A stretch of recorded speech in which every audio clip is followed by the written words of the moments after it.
যার কপাল খারাপ হয় তার বোধহয় সব দিক থেকেই খারাপ হয়। আমার অবস্থা এখন অভাগা যেদিকে চায় সাগর শুকায়ে যায়। কার সাথে এমন হয় ভাই?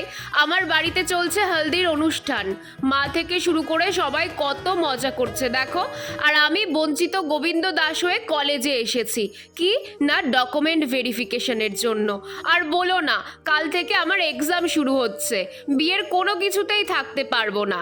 এখন তো বিকেল 5টাতেই সন্ধে লাগে, পড়িমড়ি করে বাবা মায়ের সাথে 2-4টে জিনিস কিনতে বেরোলাম।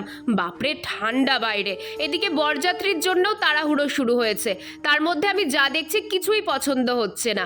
অগত্যা বাড়ি চলে এসে কোনো রকমে রেডি হয়ে বেরিয়ে পড়লাম বরযাত্রীর জন্য। আর প্রত্যেক বিয়ে বাড়িতেই বাজি ফাটানোর দায়িত্ব পড়ে ভাইয়ের ওপরে। ওর কাজ করতে শুরু করে দিয়েছে, আর আমরাও এদিকে পৌঁছে গেছি মেয়ের বাড়িতে। জীবনে শান্তি নেই ভাই, কাল আবার এক্সাম আছে, কি যে হবে।